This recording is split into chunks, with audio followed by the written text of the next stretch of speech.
Continuamos en Sin Filtro con el tema de los centros penitenciarios, la prisión preventiva. Decía un tuitero, ¿es la prisión preventiva una condena anticipada, Estuardo? ¿Se está viendo de esa forma? Así es como está viendo, pero hay una presión también de la sociedad para decir, métanlo preso, métanlo preso. Aunque sea que esté un mes encerrado. Sí, hay como un morbo de ver enchachado a alguien, de llevarlo de preso. Ojo que hubo una juez que precisamente después ella entró a ser cuestionada y a un proceso, que ella misma dijo que ella tomaba sus decisiones con base en el clamor popular. Disculpen, pero el clamor popular no es fuente de derecho, ni es base para tomar una decisión de un juez. Posiblemente las decisiones de los jueces no estemos de acuerdo, pero es una decisión de juez que esperamos esté apegada a derecho. Esa es nuestra expectativa, no es por clamor popular.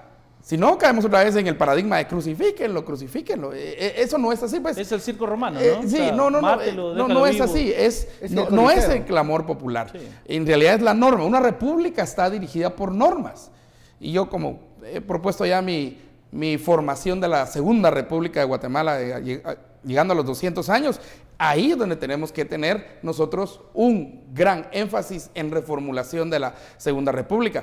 Pero el sistema penitenciario se quedó no solamente la cenicienta y rezagado, se quedó olvidado. Uno de los grandes reportajes que todavía está disponible en las redes es cómo entraban por otro lado y fueron los mismos vecinos, televisores, colchones, y eso porque Guatevisión precisamente lo filmó. Se hizo una gran investigación de días, peligrando los mismos reporteros, fotógrafos y camarógrafos. Y las comunidades alrededor. Pero ¿de dónde vino la queja de las mismas comunidades? De cómo los guardias metían todo eso. Entonces, aquí hay otro tema que los tuiteros están levantando y me parece correcto. ¿Qué corona tiene Otto Pérez para ir a prisión preventiva al VIP? Versus, digamos, alguien que va a prisión preventiva, que no sea Otto Pérez, que lo manden a la zona 18. Bueno, ¿Por qué esa diferencia? Buena pregunta. Antes de contestar esa pregunta, vamos a ver cómo va el sondeo que lanzamos en redes sociales, en el canal oficial de Twitter de Guatevisión. Preguntamos, opciones para bajar el nivel de hacinados. Un 66% dice que la solución es agilizar el sistema de justicia. Un 22% cree que esto se compone con más cárceles y un 12% piensa que hay alternativas, que hay más medidas sustitutivas como una solución.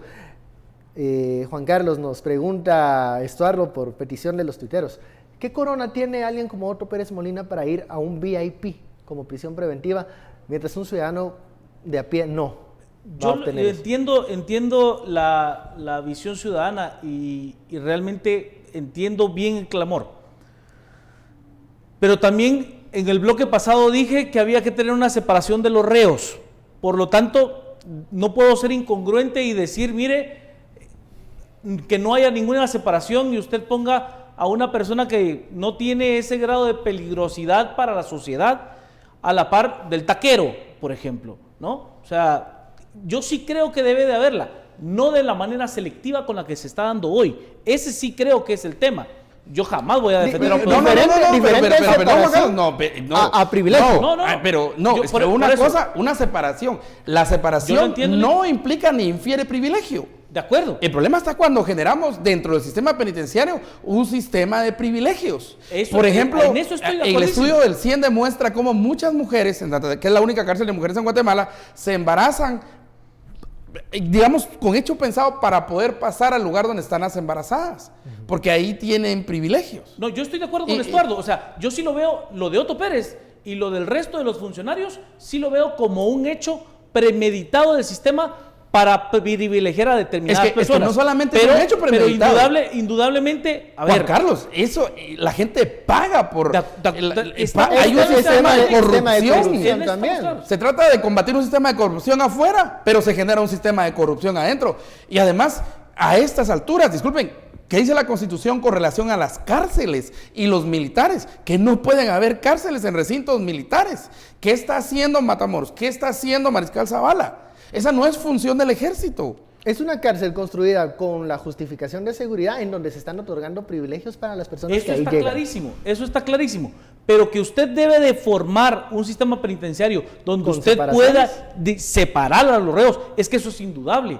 Eso es indudable, porque en determinado momento será un ciudadano común y corriente el que pueda llegar. Que pueda llegar allí y que llega todos los días a caer con aquellos que efectivamente no tienen ninguna posibilidad de rehabilitarse. Y ese grupo de los que no son rehabilitables tienen que tener un lugar donde estén aislados completamente de la sociedad y también de la comunidad. Pero vemos tristemente que no están aislados, es más, claro, están resguardados y desde allí emiten ¿Quién fue el que puso su comedor ahí? El exintendente de la SAT. El señor le puso hasta su rótulo, ¿no? Hasta rótulo, el rincón de no sé quién. De Omar, ¿no? El rincón de Omar y Anteojitos, ¿verdad? Entonces, no, es que ahí es donde tenemos que ir. Tacos y chuchitos, ¿verdad? Entonces, otra vez, ¿por qué este está ahí y por qué no están en preventivo de la zona 18? Bueno, son las contradicciones de Guatemala. Entonces empecemos por esas contradicciones. Además, los que ya cumplieron condena, además la separación de unos y otros. Entonces, si dicen, este tiene peligrosidad en la zona 18, ¿por qué no tiene peligrosidad el mismo que, por ejemplo, no dio manutención o tuvo un accidente de carro? Es la misma peligrosidad que tuviera Otto o Anteojitos. Creo que en eso estamos de acuerdo y vamos a pasar al siguiente punto. Se los había prometido, la semana terrible. Llega viernes, es momento de conocer qué personaje tuvo que soportar una semana terrible. Comencemos con Estuardo. Estuardo, ¿quién cree que llevó la cruz esta semana? Hay varios. Hay varios, pero vamos a ver. La cruz más grande creo que la llevó, en mi opinión, Jafet Cabrera. ¿Por qué? Porque el otro se fue de viaje. Lo dejó con un acuerdo gubernativo que era más inconstitucional, que de hecho ya tiene por lo menos dos peticiones de antejuicio ya hoy, ¿verdad? Una del partido UNE, que tiene mucha fuerza en el Congreso, que tiene control no solo de la presidencia, sino también, precisamente estuvo con nosotros ayer el diputado Taracena, sino también la Comisión de Finanzas y viene el presupuesto. O sea, también hay que ver los contextos de negociación.